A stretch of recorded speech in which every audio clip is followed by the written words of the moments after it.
Hey guys, I thought I'd put together a quick video and just share the Hulk build I've been using, and then also a few Hulk tips that I've picked up along the way.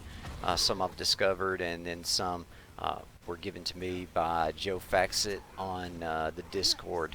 So the couple things he told me about were using large debris in evade attacks, and then also the fact that you can go into a power ground slam out of his aerial power attack. So credit to him for those things. Hope you guys enjoy. The first thing I want to talk about is Hulk's usage of large debris, and we'll be seeing some clips in just a second here, but there's two things I want to go over first. Number one is that his melee attacks with large debris do scale for melee damage, and the second thing is that when gear gives you a status like PIM or Gamma on ranged power attacks, it also affects his large debris melee skills. So you just saw his light attack and heavy attack. This is an evade attack. You can use large debris and press evade. Your rock does not break when you do this unless you get hit. So you can use that to really put the status on enemies. That was a light jump attack right there where he throws the rock down. And this is a heavy jump attack. And neither of those are actually covered as far as I know in the game either. So that's how you perform those. So the next thing I want to talk about is Hulk's power attacks without debris. And so his regular power attack, if you have all the skills, is the ground pound and then finishes with the big slam. That big slam has a ton of range upward and outward, and we'll show that off in just a second. But there are a couple of variations to that attack that aren't really explained well. And one of those is that you can do the slam, and then if you just release the button and then hold it again, he'll do a second short slam. Now you don't get the power like you do from the final slam on the whole thing, but it is a shortened version with just two big slams versus the big with a follow-up. This is something Joe Faxit showed me. You can go from an aerial power attack into the ground pound and final slam. And here I'm just showing off the range. You can see those air units back there. That final slam hits those guys way back there. It's great for taking out the like adept drones. So next I will look at the movement. And the thing that kind of threw me off for a while was how it's kind of hard to control which direction Hulk jumps in. And if you use your camera to swivel around, that's actually how you control the direction. So if you want him to go straight up, you need the camera directly behind him. If you move the camera to the side, he's going to jump to the side. And then you can kind of swivel the camera back and forth. You can actually land back on the wall and take back off. So here is my current build. Here's the stats that I'm running. You can see I've got just shy of 1400 damage. Only about a like a 13% crit rate there. Got about 18,741 health points with about 17.9% damage reduction. So it's the equivalent of having about 22,827 health. And then my critical damage with Valor is at 208%. And that's the thing I'm really looking for, is that critical damage. And then of course the melee damage, and then the health, because those are the three things in this build, that along with intensity, that make it work. And the gear is what really helps this out. So you can see every piece of gear is important. With this one, I get more crit on rage, and I have gamma added to my power attacks. Those are both very important things for this build. The second piece of gear has an opposite temperature status. It has PIM, which is warm, whereas gamma is cool, or it's positive and negative, depending on how you look at it. And then there was also an augmentation on power attacks on that slot too. The slot 3, the main thing you're looking for is that it's reactive buff, and I'm going to show you what reactive buff does shortly. It's really powerful. And then this one, Bone Shaker's Blessing, that gives you a 15% crit rating boost during Bone Shaker, and the rest of that is just stuff to speed up my heroic charge so I can get Bone Shaker back up again. Then I'm using Tactagon for more status, and then these should be just whatever it takes really to get your stats in the place where you want them to be. So in my case it was Might and Resolve to get me in a place where I felt good in the challenge for elite hives and such. you can still get one-shotted by ice adaptoids. So those are about the only thing to really be careful about. Now right there, what I'm showing you, I have activated the buff component on my reactive buff gear, and as you can see, it says it gives you a damage buff, but if you look, what it's actually doing is giving me like 30% crit rating. So that's what you're getting. Now I've activated Bone Shaker on top of that.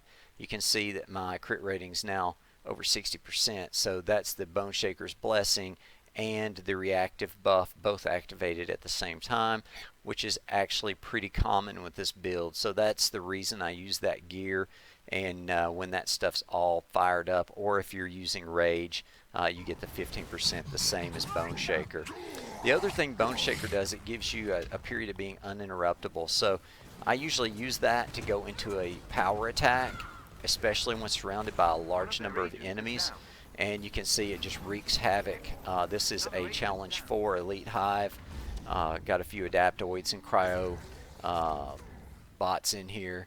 And here's another thing I like to do with the power attack, is when you're destroying a turbine, use the power attack to destroy the turbine, and if enemies spawn during that attack, you can usually take them out just without doing anything, at least a large number of them. So here I'm going to use some of this large debris. I'm going to push this guy around and try to inflict a status on him. And once you inflict the PIM status, which is positive status or hot status, then I go with the power attack, which inflicts gamma, and it gives you a little bit of extra damage there, more or less. I think doubles the damage that it does. But it's just a really handy combination to use that. And then you can use Gamma Slam. You get the green numbers, which my numbers aren't terribly high, but you can go with less survivability and more damage in lower level content. But on Challenge 4, I find that I do better when I've got a little bit of health, because I'm not the cleanest player in the world. This is just another clip. One thing I will mention is that his clap, his thunderclap, does not produce orbs when it defeats enemies. I usually use it along with Bone Shaker, because the Bone Shaker talent that produces orbs off of taunted enemies, I think is a 50% chance. It does work. So as long as they're taunted, when you kill them with thunderclap, you're in good shape. So you can see I inflicted the status on that that big health bot there.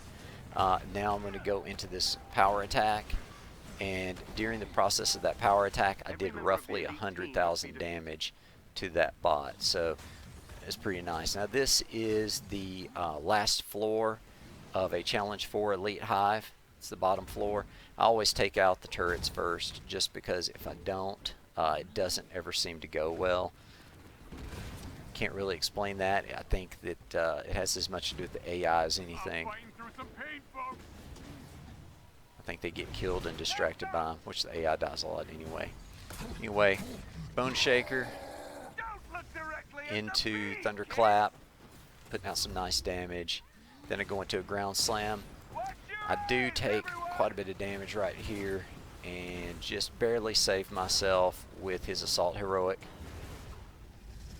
which that's always the thing you've got to be ready to do with Hulk, is jump on the Assault Heroic. Even if you don't hit anything, you can charge into a room, into an empty space, and attack the floor and get a health refill, and it's well worth it.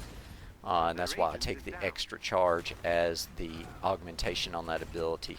I know you can cheat the system and get them all active, but I feel like that's going to get patched out, and I don't want to use it and get used to having all that and then have it patched away. So right now I'm just using the double charge.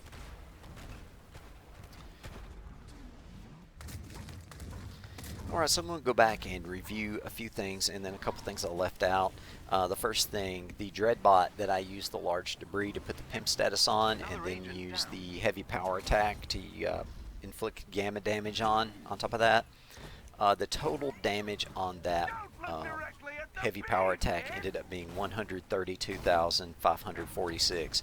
So a little over 130,000 damage on that heavy power attack, which is pretty nice for Hulk. In my case anyway.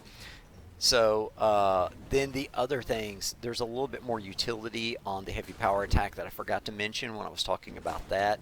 One of those is that the final slam on the heavy power attack will destroy incoming projectiles. So if you see drones and you start a heavy power attack to take them out of the sky, if they shoot at you, as long as you get that last slam off before the projectile reaches you, it will destroy the projectile.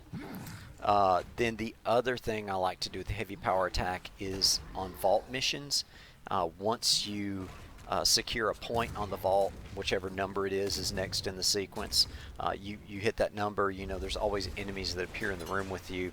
I usually just go ahead and start a heavy power attack just right after I enter the digit, and then that lines up nice for that big slam to just vaporize them as they appear. So it's kind of nice to be rid of that one room of enemies right off the get-go.